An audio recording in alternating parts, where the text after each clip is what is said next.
CGTN, China Global Television Network.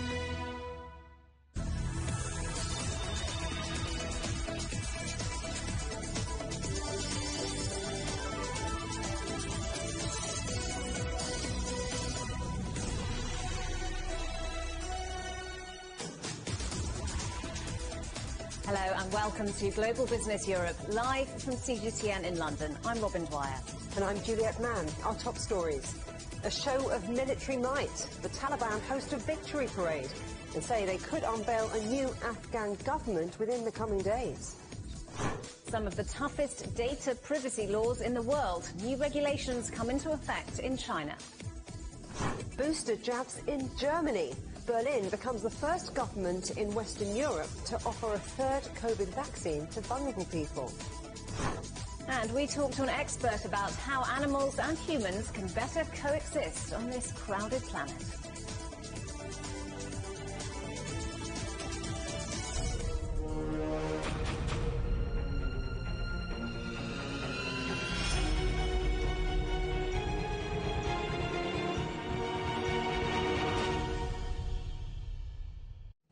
Afghanistan's new rulers have held a victory parade in the city of Kandahar with captured US military equipment. The Taliban are celebrating the withdrawal of the last US troops on Tuesday, which ended nearly 20 years of war. The group's spokesperson says a government could be announced within days. Andrew Wilson has the latest. This is a new dawn for the people of Afghanistan. Welcome or not, life is now different. But already the streets of Kabul have resumed their daily rhythm. There are different eyes watching over the people now, but their message is one of reassurance. I have 200 people with me, says this Taliban commander. I'm responsible for them, and we are here to protect the people's property, honor and dignity, and of course, provide security. Those shopkeepers that spoke to the cameras were generally positive about the Taliban presence and its immediate effect on street crime. But there are also deep concerns about the pressures on the economy now deprived of foreign aid. The banks are struggling with cash flow, and the currency, the Afghani, is falling fast, and money traders are refusing to handle it. Taliban patrols have moved into the airport, scene of so much chaos and violence in the past weeks. Now just the physical debris remains. What the Americans couldn't take, they destroyed. And Taliban commanders were able to brief their troops at a fence which until 2 days ago was patrolled by NATO troops. But there's more political celebration too. In the city of Host, close to the border with Pakistan, crowds staged a mock funeral for the departed forces, carrying coffins draped with their national flags through the streets. At a military airbase in Qatar, the last of the American transporters has touched down, delivering those who cleared the closing checkpoints to a new staging post. From there, it's almost certainly, for these people, on to the United States. But in Serbia, almost at the European Union, a group of Afghans lines up for their daily meal in a holding centre. Many of these people have been on the road for months. They're stranded, having made their way through Iran and Turkey overland. Their days are filled with anxious calls to family members left behind at home. They don't believe the Taliban has changed. They're gonna target those people who work with government. They're telling them that no problem, come to your jobs, continue living normal, but no, that's not the case. Things are going different, in a different way. So, yeah, I'm so worried about it. Yes, the Taliban announced amnesty, but still people scared that they worked, because if you work for foreign countries, you are considered as a threat to the Taliban, or you are considered as maybe a traitor, something like that. The war may be officially declared over, but it has a lot more damage to do before the door is finally closed. Andrew Wilson, CGTN. And the security and humanitarian crisis in Afghanistan after the withdrawal of international troops is dominating the agenda for EU defence ministers as they gather in the civilian capital of Ljubljana. Well, CGTN's Tony Waterman is following the talks for us. So, Tony, as these defence ministers meet, the European Council chief is calling for more military independence, presumably from the United States. Yeah, you're exactly right. The chaotic and frenzied nature of the evacuation of those Western forces has really been a wake-up call for a lot of people here in Europe. And Charles Michel, the Council president, earlier today said that Europe really needs to get its act together when it comes to its own collective defense, its ability to carry out its own military missions, its own evacuation operations without being dependent on allies. And of course, this is pointed squarely at the United States. Europe was really at the mercy of Washington after the Taliban took over in Afghanistan. The U.S. had 6,000 troops on the ground there. It was those troops that were really responsible for keeping the Kabul airport open, allowing those evacuation flights to come and go. And EU leaders had petitioned the Biden administration to keep them on the ground longer so that they can ensure that they could get all of their people out and all of their local allies out of Afghanistan. But of course, we know what happened. The U.S. did not heed those pleas, and people were left behind. The German Chancellor Angela Merkel said just yesterday that upwards of 40,000 people with a right to resettle in Germany had never made it out of the country. And now the challenge, of course, is what happens to those individuals? Will they be able to work with the Taliban to ensure that those people do, in fact, leave the country? But the entire situation has been extremely embarrassing for Europe. It makes it look as if it's, forced to blindly follow the United States, that it can't protect its own citizens and allies, that it can't extract them from dangerous situations. And it's this type of dependence that Charles Michel said really needs to change going forward. Take a listen. We do not need another such geopolitical event to grasp that the EU must strive for greater decision-making autonomy and greater capacity for action in the world. So, Tony, how central will this idea of autonomy be for the defence ministers?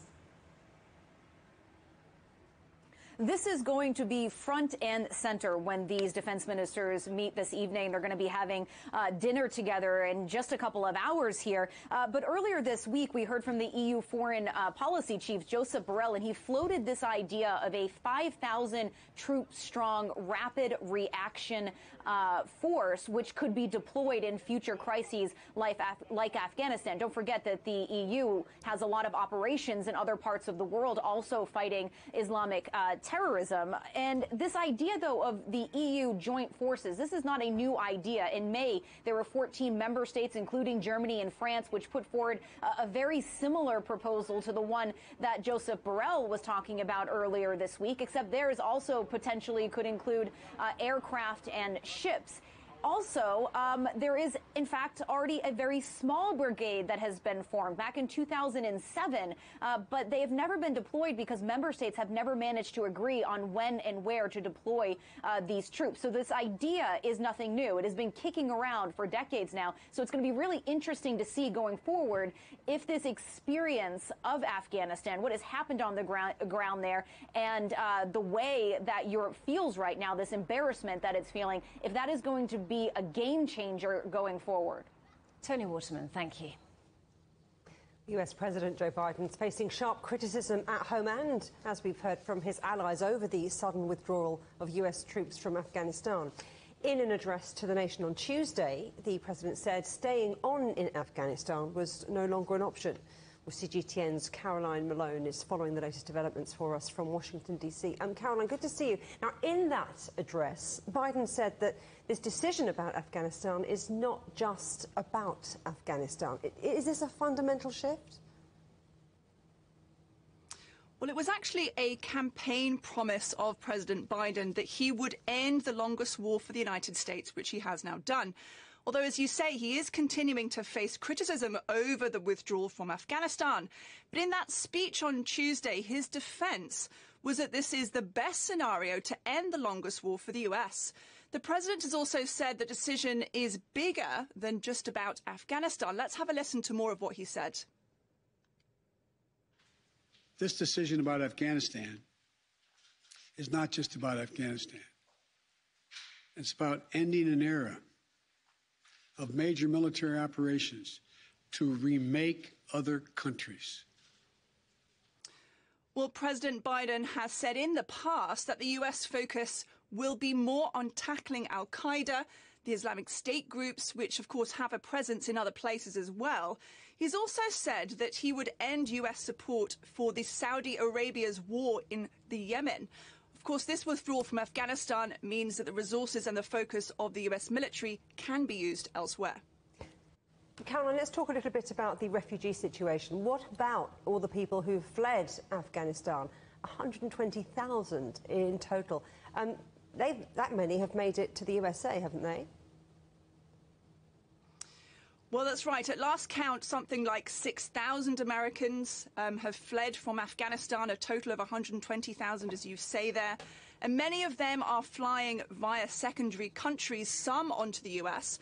I mean, I've been speaking to NGO and other groups that are gathering donations for Afghans in particular who are arriving in the United States. In Northern Virginia alone, they're aware of something like 2,500 Afghans who've already arrived. They've come to Dulles Airport, they've had COVID tests, and then they stay at a military barracks until a more permanent place can be found for them. The agencies in the US overall who are tasked with finding Afghan refugees housing have actually been told to expect something like 50,000 Afghans, so a really big number there. And these, of course, are people who are starting life from scratch and they need help with everything, basically. So while the US war might be officially over in Afghanistan, the work for many people here is just beginning. Caroline Malone, thank you for the update. Hazrat Omar Zakilwal was Afghanistan's finance minister from 2009 to 2015. Over the weekend, he met Taliban leaders alongside former President Hamid Karzai and Dr. Abdullah Abdullah, who led the High Council for National Reconciliation. I asked him, had the Taliban really changed over the past 20 years? Already we see signs of that.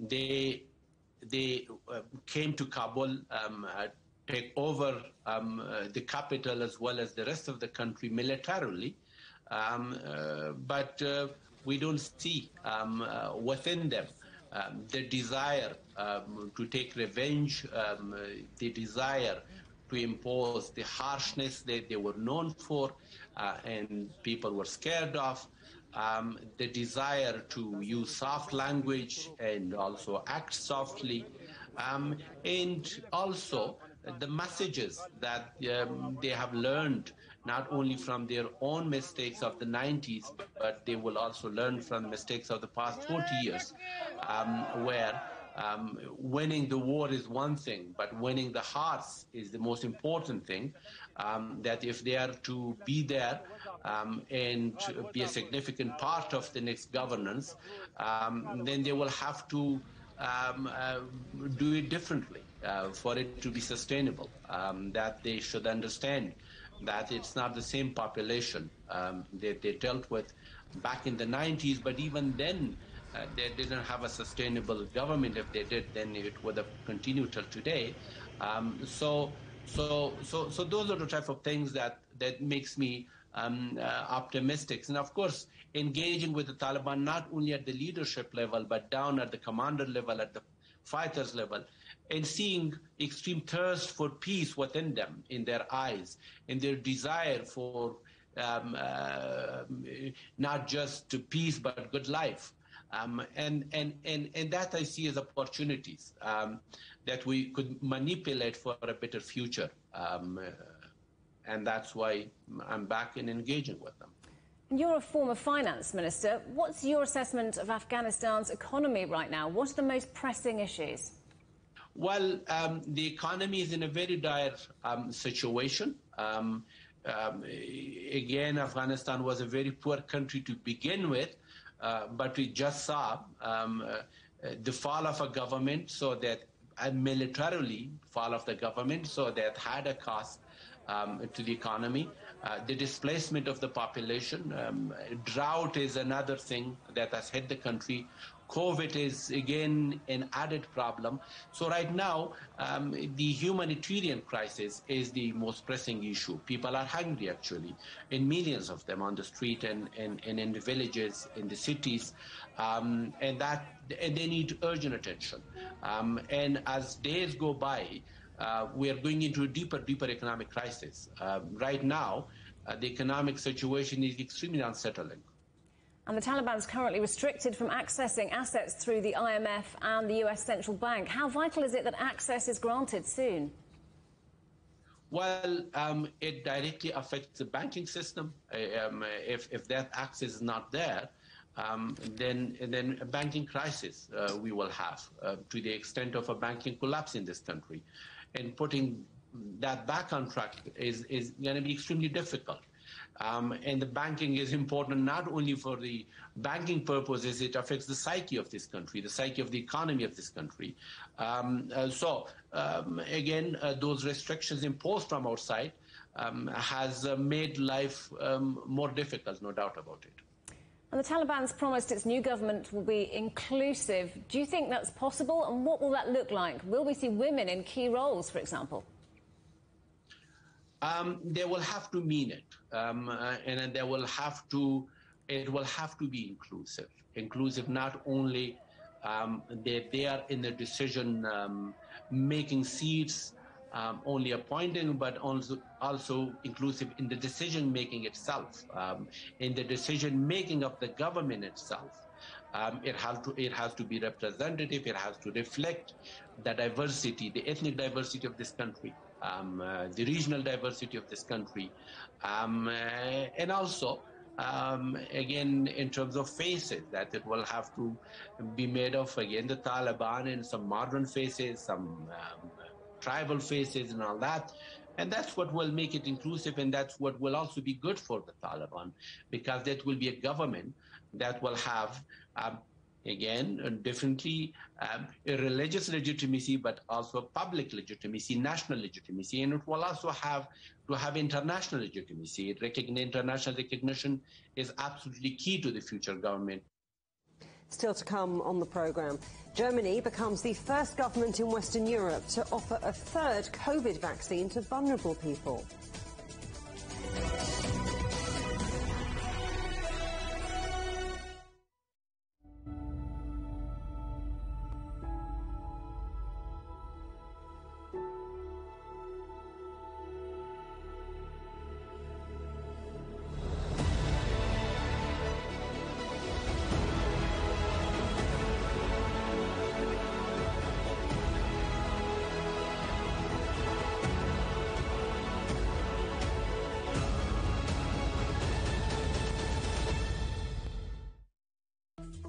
Search CGTN Europe wherever you get your podcasts to subscribe to The Agenda podcast. The Agenda with me, Stephen Cole, always gets to the heart of the story. Just subscribe today and listen now. Covering the world from 4 continents. A new horizon. Teams in Beijing, Washington, D.C., Nairobi, and London. Who connect, interact, and inquire to bring you the stories that matter to all. The Link, only on CGTN. Facing the unknown is always difficult. In a world in turmoil, it's easy to lose orientation. But when the storms come, we have to see the possibilities. Reinvent. Find new opportunities. Discover a path forward. CGTN. See the difference.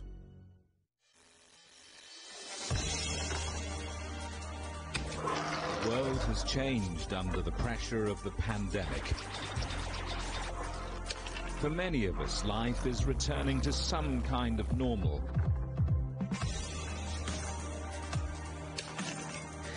As we're adapting to changes in all of our lives, let Global Business Europe be your guide to the new normal. Join us weekdays on CGTN.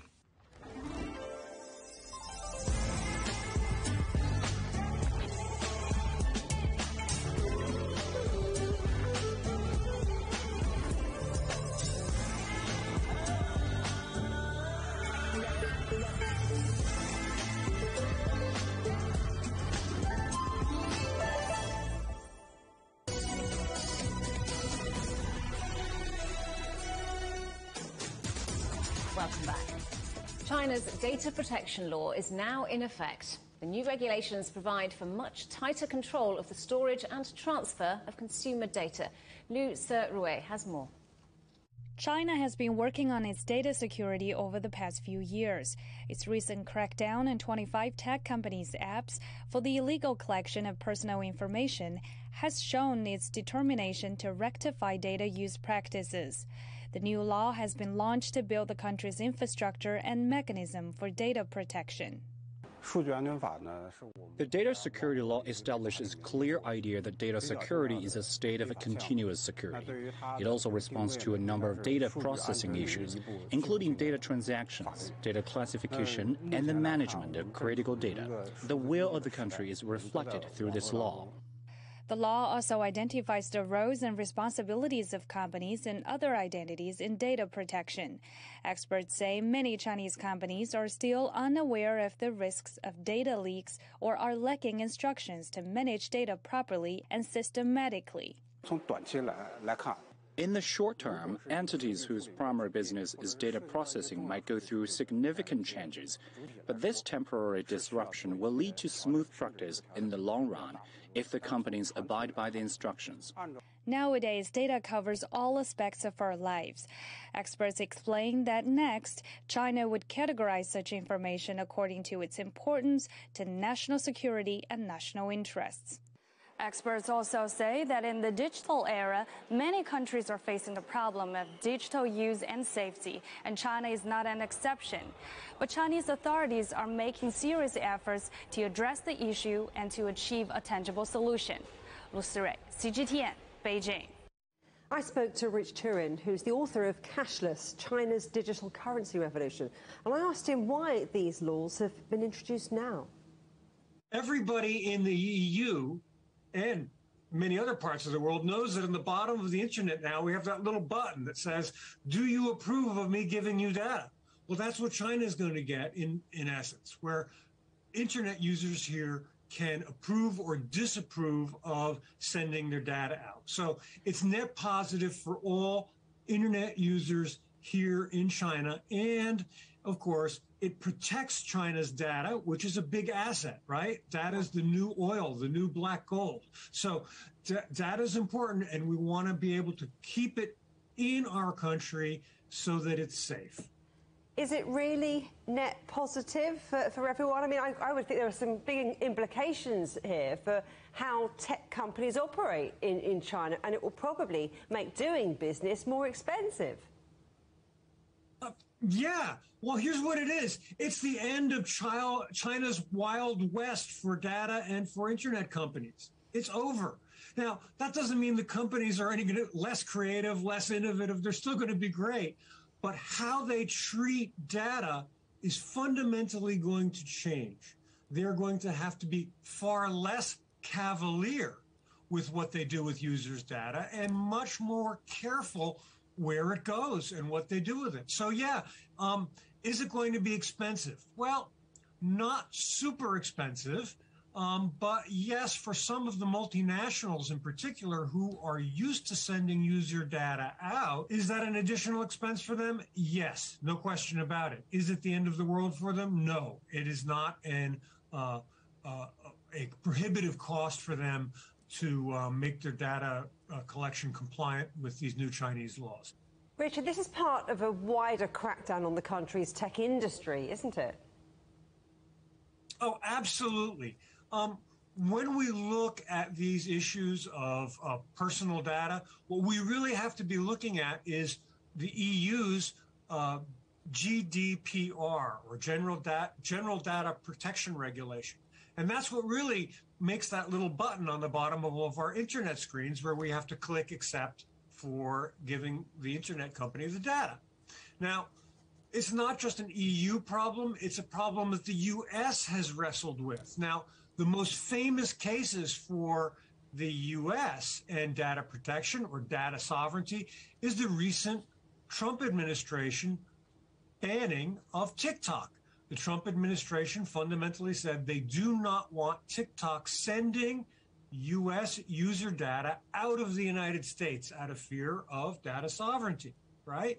So these regulations that China is working with are solving the same problems that the EU and the US are also struggling to solve. And we're struggling with them because of big tech's influence in society.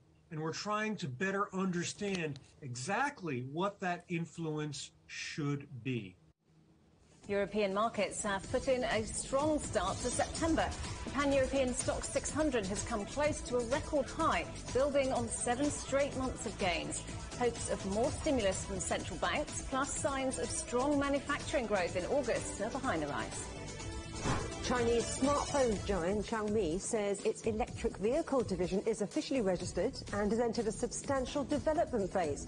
Xiaomi EV was set up with a previously announced registered capital of more than $1.5 billion. 300 staff are on the books so far, but the company has yet to unveil a vehicle. Shares in French supermarket chain Carrefour tumbled on news that billionaire Bernard Arnault is selling his entire remaining 5.7% stake. Mr. Arnault runs and controls Louis Vuitton Moet Hennessy, the world's biggest luxury goods business and largest company in the CAC 40 index. He bought into Carrefour 14 years ago with plans to turn the business around.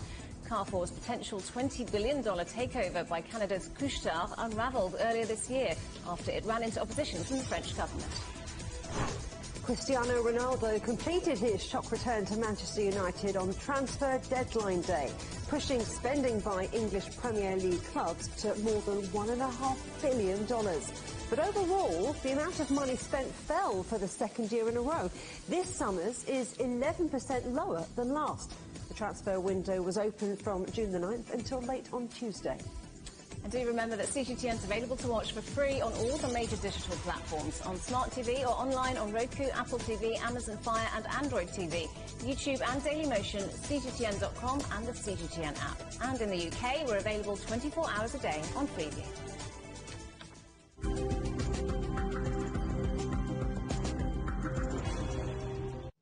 Germany and the World Health Organization opened a new global WHO hub for pandemic and epidemic intelligence in Berlin on Wednesday.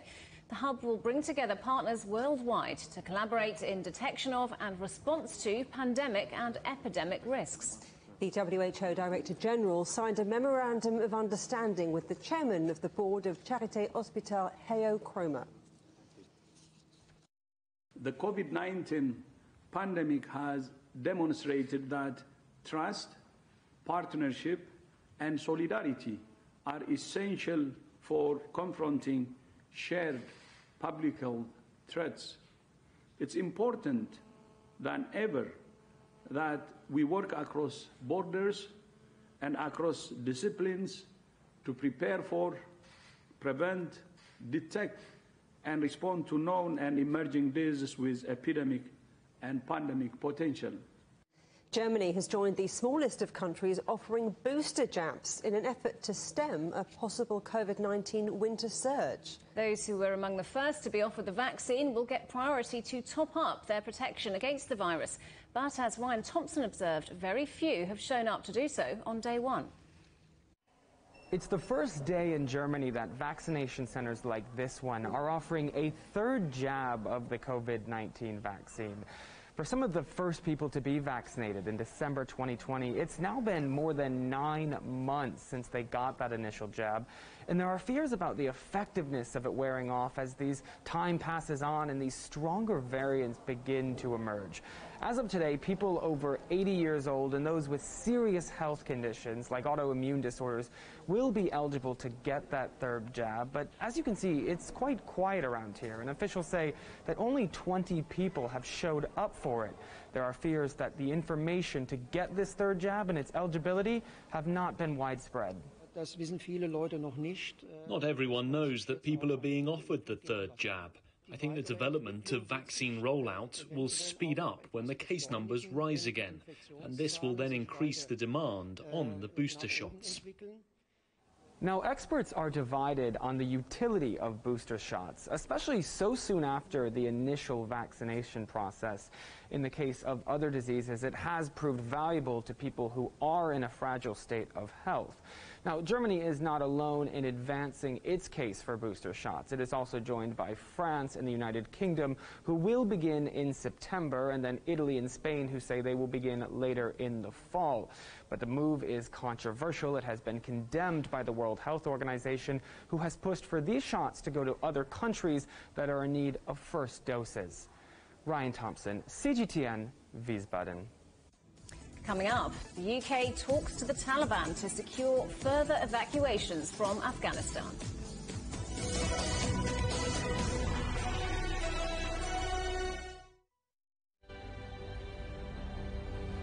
The EU's digital COVID certificate, which offers the promise of unlocking hassle-free travel around Europe this summer.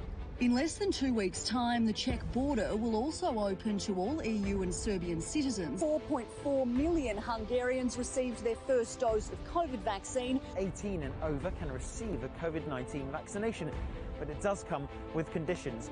Third wave will probably take longer to emerge.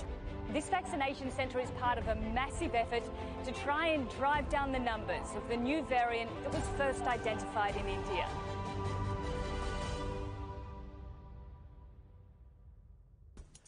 On the agenda with me, Stephen Cole, we look up into space. We look down into data. We look at debt. We look at politics. We look at opioids, climate change. We look at all the issues that really matter around the world. But you matter too. We want to tell the stories you want to see and hear about. Make it your agenda.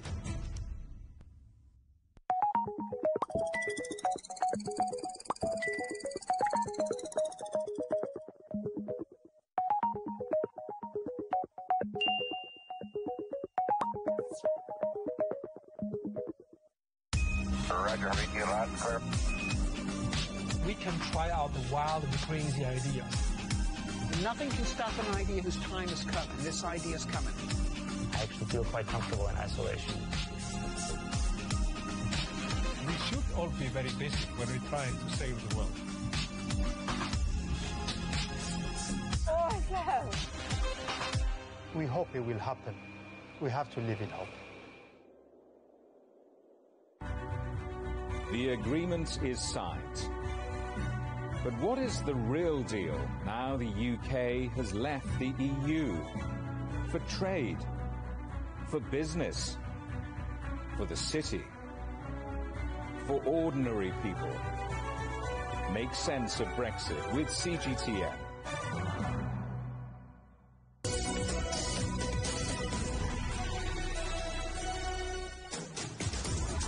Welcome back to Global Business Europe with Robin Dwyer and me, Juliet Mann. Our top stories.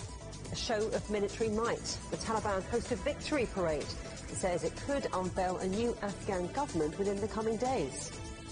Some of the toughest data privacy laws in the world. New regulations come into effect in China.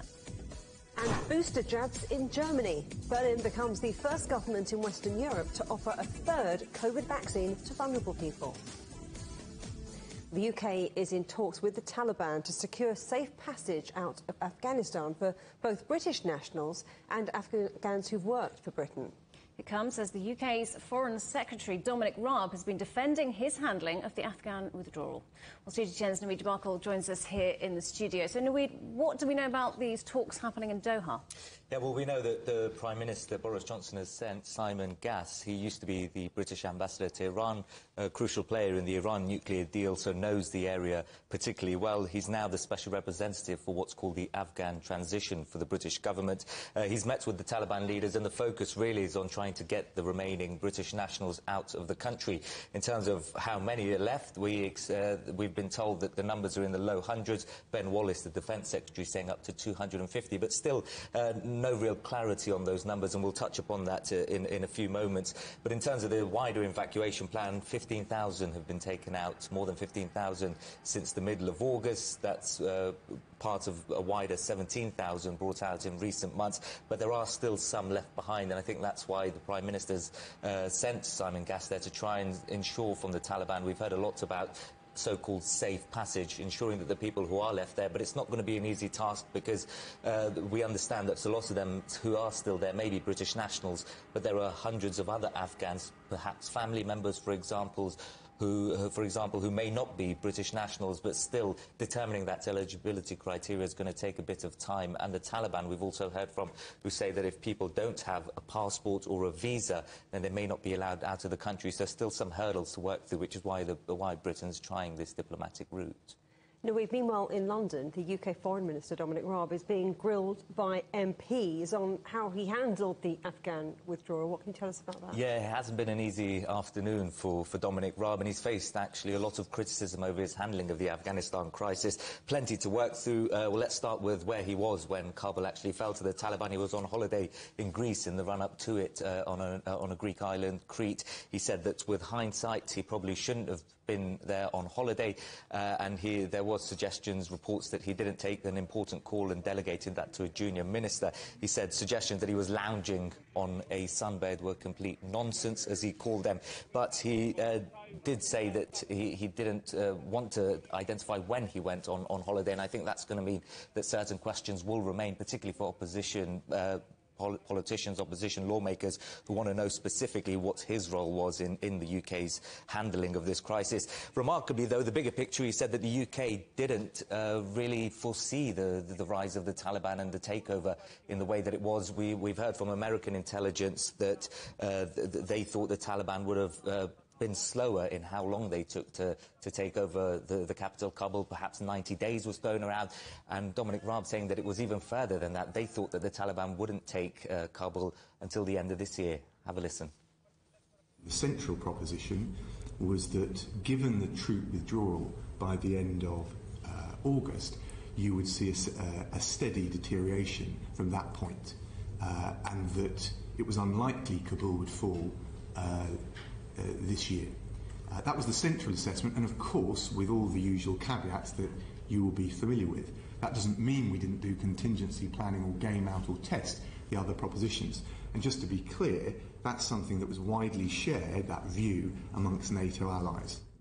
Now, a bit of other news out of that committee. He says that he will be travelling to the region later today. Obviously, Dominic Raab trying to now grab control of this situation. We don't know, because of security reasons, where exactly he'll go, but we understand Pakistan will be on his trip. And just to finish off with how many people left over, the priority clearly to get these British nationals out. Here's what Dominic Raab had to say, quote, "We're not confident with any precision at all on the exact numbers left in Afghanistan."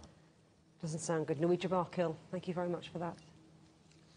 Well, for those who fled Afghanistan, a new life beckons, but watching the events unfold back home has made many fearful for those left behind. CGTN's Rahul Pathak speaks to Nurzia Kohistani. She was a key advisor on women's rights for the previous Afghan government and has now been evacuated along with her family to Spain. This is the Kohistani family from Kabul. Getting used to a new life in a new country 2 days after they escaped Afghanistan. Nurzia Kohistani was a member of the previous government and a key advisor on women's rights. Her position made her a potential target for the new regime. The family managed to get on a Spanish military flight out of Kabul just before a suicide bomb attack at the airport that killed around 170 people. This is footage recorded by the family at the same place the day before the terrorist attack. We spoke to them after they were relocated to Logroño in the north of Spain. Now, just a day after you left the Kabul airport, after you flew out of Kabul airport, there was a huge attack on the airport. Many people were killed. I mean, how did that feel, watching the pictures here in Spain, watching those pictures back home? I feel really sorry for the Afghan people.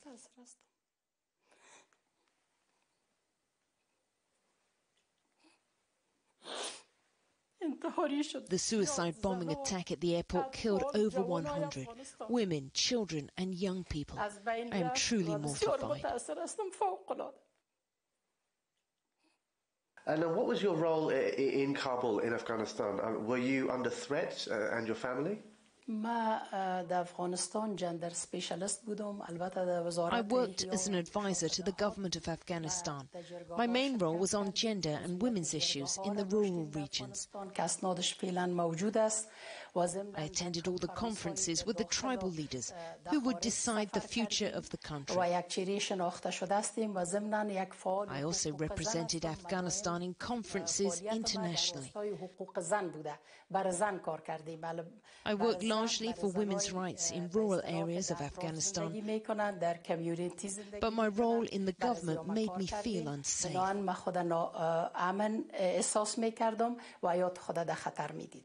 So, as one of the faces of women's rights, were you worried about your own safety? Did you feel, very concerned? Yes, I worked for women's rights for the community in rural areas of Afghanistan. My role was a very public one, and as such, I felt that I would probably have a bad experience under this regime.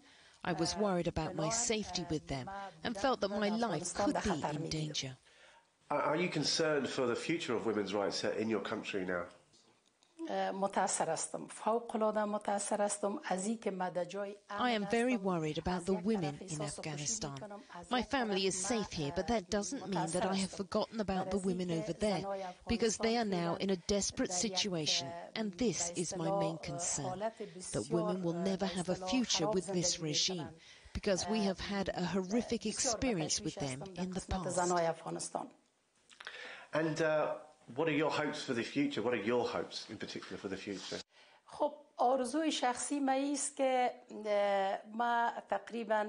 Firstly, my hope is that Afghanistan returns to peace, and the second is that we want to be reunited with the rest of my family, that is my sons, grandchildren and daughters who are now living in England.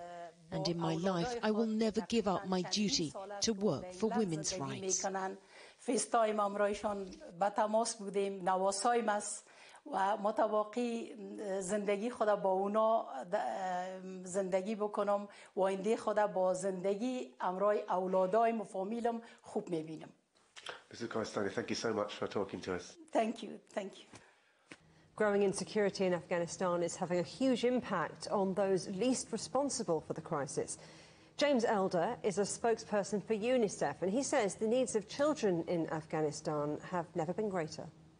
We've got now something like 10 million children. It's really hard to get your head around these numbers, but 10 million is half the population, half the child population of Afghanistan need not just humanitarian help, but really critical things like support to stop malnutrition, the type of thing that kills a child, clean water. Safety is still a big problem. Obviously, getting kids back into school. So it's a tough time. It's been a tough time month after month for these children. That's why an organisation like UNICEF, despite all the chaos you see on your TV screens, is staying there to make sure we can do our absolute best for all those kids, a kind of growing number, in need. Well, as you say, we're looking at multiple threats here. Conflict, COVID-19, drought, 1 in 3 Afghans going hungry. It's a child protection crisis. Yeah, look, it is. And when you put a child in that kind of centre, when, often children, they can absorb a shock or two, they're pretty resilient. We've seen that. But you get certain things that they require, obviously clean water, or maybe it's the safety of a classroom, the normalcy of a home. All these things, as you say, have been turned upside down. COVID has shut classrooms. There's a drought going on. You've got a malnutrition crisis. And on top of all of this, there's a conflict. So kids' safety has been put in peril. They're watching their parents go through, kind of unprecedented stress levels. So when all these things happen, their coping mechanisms break down. It's physical anxiety, it's mental anxiety, and they need help. They need some sort of support. That's what UNICEF is there to do. That's what all those people who support UNICEF indirectly do. And that moment really is now, because as you've seen in terms of the chaos going on in Kabul and across the country, remembering we're not really seeing a lot of images outside of Kabul. UNICEF is, of course, away from those front lines, getting into villages and so on, where mums and children need us most. You say you're away from the front line, but you're seeing up close the impact this is all having. How worried are you about the effect the conflict's having on the flow of international aid, of financial support? Yeah, there's no doubt that's a major concern. I mean, one part of the flow of international aid, of course, Juliet, is simply to get aid on the ground. Now, fortunately, an organisation like UNICEF is pre-positioned. We brought in a lot of supplies. We've got those. But there's other agencies, World Health Organization, they need essential medicines to come in. We will need new nutrition supplies to come in very soon. They come over by air. As long as Kabul airport is shut, that's not happening. That's a huge concern. It's one thing to deliver aid to children. It's another thing to try and do that when you don't have a functioning airport. The Polish president is expected to approve a state of emergency on the border with Belarus within the next 2 days to stop migrants trying to cross into the EU. Poland and other EU countries accuse Belarus of engaging in what they call hybrid warfare by driving migrants towards the borders, causing a spike in attempted crossings. Penelope Liesch reports. Stuck in no man's land between Poland and Belarus, surrounded by troops. For weeks, this makeshift camp has been home to 32 Afghan migrants. They're part of a larger picture. The Polish government say 3,000 people tried to cross the border in August, the majority stopped by guards as tensions mount with Belarus. The situation on the border with Belarus is a crisis and is still tense. This is because Lukashenko's regime decided to transport people, mostly from Iraq, most of those in Belarus are Iraqi citizens, to push these people onto Polish, Lithuanian and Latvian territory in an effort to destabilise the situation on the territory of our countries. Belarusian President Alexander Lukashenko has been accused of using migrants as hybrid warfare, but he has recently blamed the border issues on the EU. In just over a week, the Polish army has nearly completed a 100-kilometre barbed wire fence to stop more crossings. According to our intelligence, over the past few weeks, some 10,000 Iraqi people have been brought to Minsk in Belarus and transported to the Polish, Lithuanian and Latvian border areas. The Polish government has been heavily criticised for its treatment of the stranded migrants, with activists pushed back in their efforts to deliver food, raising concerns about people's health. Probably due to the bad weather, more and more migrants have cold symptoms. There is also a woman who is 52 years old. She's in bad shape and she won't leave the tent. The European Court of Human Rights has called for Poland to provide aid. But with both Warsaw and Minsk refusing to let the migrants in, there's no sign of them finding a way out of no man's land anytime soon. Penelope Liesch, CGTN. A new school year is underway. Almost 150 million school children are back in class in China. A series of anti-coronavirus measures are in place. Students, as well as teachers, are required to provide a travel history for the 14-day period before they return. And those who travel overseas or to areas considered at risk or went through abnormal health situations must produce a negative test within 48 hours of their return to the classroom. British universities trying to bring back their Chinese students. More than 50 top universities are chartering flights for around 12,000 students from China ahead of the new semester. This decision was at least partly driven by worries about losing income from overseas students amid international travel restrictions. There are around 220,000 Chinese students studying in the UK. The city of Brussels will continue to observe COVID-19 restrictions despite an easing in the rest of Belgium. Take-up levels of the vaccine remain low in the capital. However, in the rest of the country, restrictions on bars and restaurants, meetings and parties will be lifted. People outside the capital are also being urged to return to their offices instead of working from home. A court in France has acquitted the former leader of the Basque separatist group ETA of belonging to a terrorist organisation, citing insufficient evidence. This overturns a 2017 conviction given when Josu Ternera was on the run. It's the first of 2 trials in France before Ternera can be extradited to Spain. ETA killed more than 800 people in a series of bombings and assassinations dating from the late 1960s. It was seeking independence for the Basque region of Spain and France. Firefighters tackling the Calder fire in California are scrambling to keep it from reaching a resort city at the southern tip of Lake Tahoe.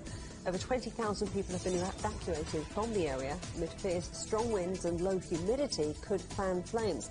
The fire, which began in mid-August, has already burned over 300 square miles. Long queues have formed at shops in Sri Lanka after the government declared a state of emergency over food shortages. Government officials raided warehouses to seize tons of staples such as sugar in what it said were attempts to prevent hoarding and profiteering. Still to come, meet the tiny twin elephants born in Sri Lanka. It's the first time in nearly 80 years.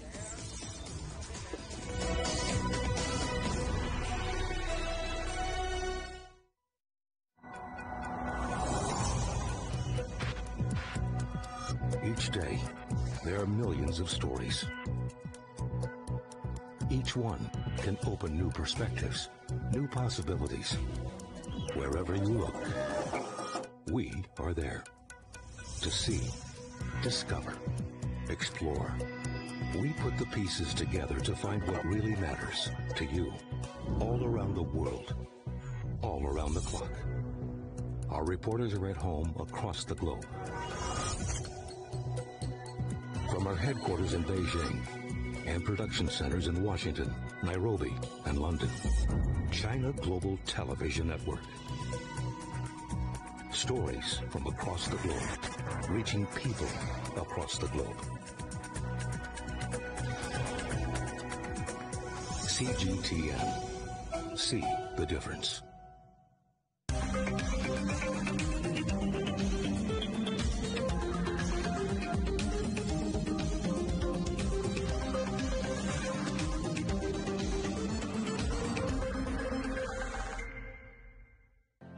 Mari, what would you say is a good question? Stephen, I'd say it's one where there's always more than one answer. The Answers Project is a new podcast series from CGTN Europe. With me, Stephen Cole. And me, Mari Beveridge. In each episode, we'll take a complex question. And with the help of some of the world's foremost experts, shine light on some of the answers. So join us for The Answers Project. Available wherever you get your podcasts. The fight against poverty has suffered a setback. We are at a turning point in history. It's a world under great distress and disruption. But solving the crisis is still possible. Change is indeed coming. Join me, Stephen Cole, for a special one-hour-long show here on CGTN where we speak to some of the world's top leaders and experts standing on the front line of the fight against poverty. It's a real mistake to think that the future is decided for us. We need dialogue. We'll spark debate. The biggest challenge is addressing inequality. We'll explore the solutions. This can be done, but it requires everybody working together. And we'll showcase the success stories to reveal how the cycle of poverty can be broken. Innovation, action, change. Only on CGTN.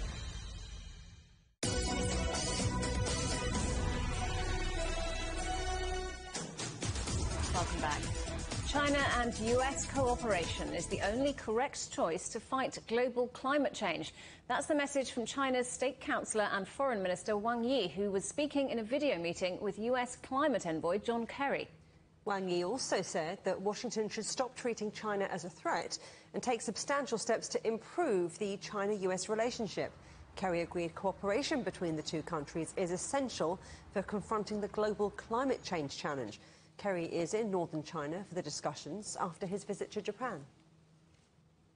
A herd of Chinese elephants, which captivated the world as they walked out of their nature reserve and began an incredible journey, are now back home.